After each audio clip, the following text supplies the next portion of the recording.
What is this? A new book? All this shit is weird.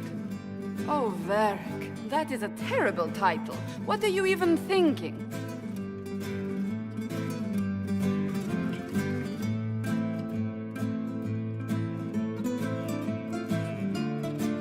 The sky churned like a rolling sea on a dark and stormy night, centered on a gaping hole that led to the arse end of nowhere. A hole that spit up many things that day, comets, demons, and a whole lot of trouble. It's about the Inquisition.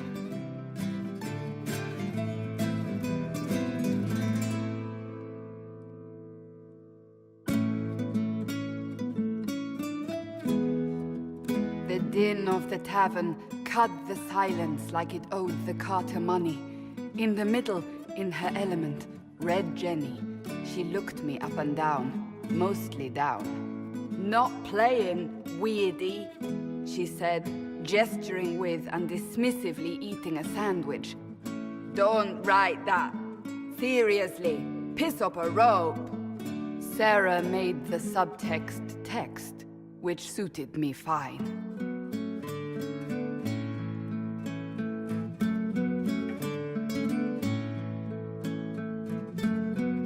The court enchanter swirled into the room like a drop of beautiful poison spreading in a wineglass.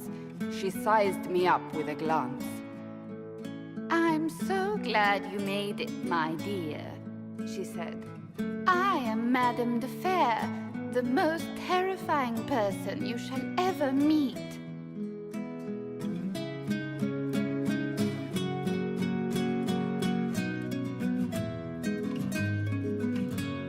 Liliane enfolded Alphonse in an embrace as warm as a serpent's kiss. "I always knew I could count on your support." The Count did not feel the bite of her poisoned dart until it was too late. "Even if it requires your death."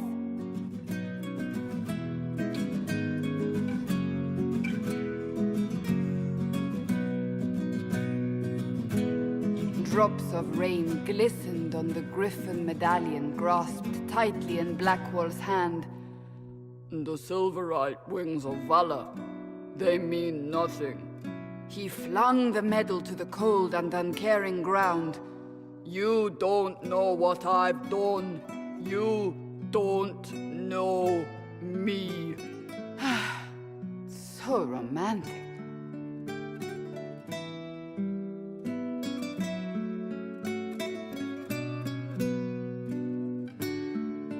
Cole moved like a shadow that also moved like a knife.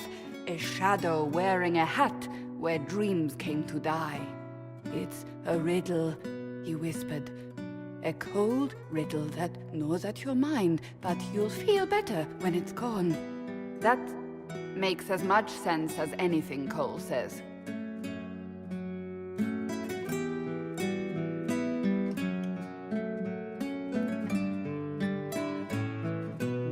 Place your herald above the law, ambassador. Whose law, my lady? Josephine's eyes glittered like angry opals. The law destroyed by rebellion, by civil war, by poor fiscal management. We are the law.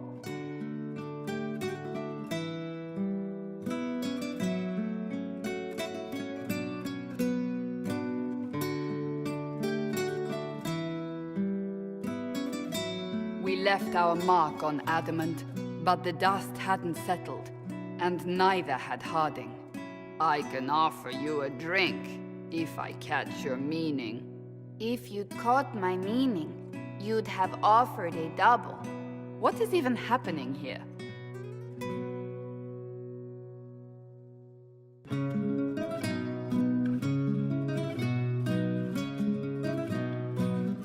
The Iron Bull was a great slab of muscle with horns that could hang a tapestry. One eye scanned for threats, while the other hid behind an eye patch like a chantry sister's old sins. "Come on," he barked, not looking back as he entered. The dancer with the great rack comes on in 5. That is spot on, actually.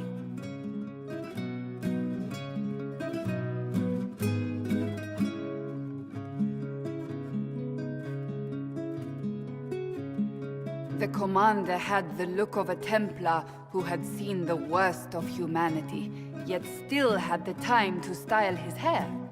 "This isn't just a war," he said, his gaze steely like a dull blade. "It's the only war." Cullen! That's Cullen!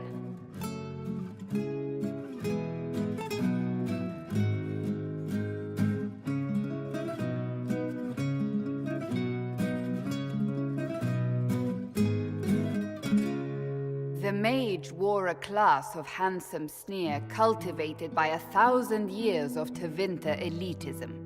"The name's Dorian," he glared. D-O-R-I-A-N. Spell it right, you marble-headed lump, or it's toad time. A toad? That's hardly credible.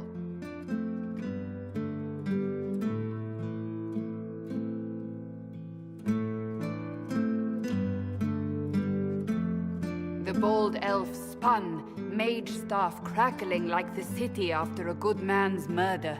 "You're crazy!" the Red Templar cried in terror. Moonlight glinted off ears like the knives you never see coming. Better to fade out than burn away. Ugh, Varric.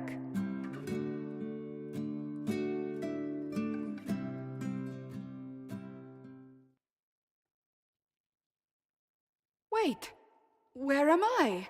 I don't... Oh, here it is.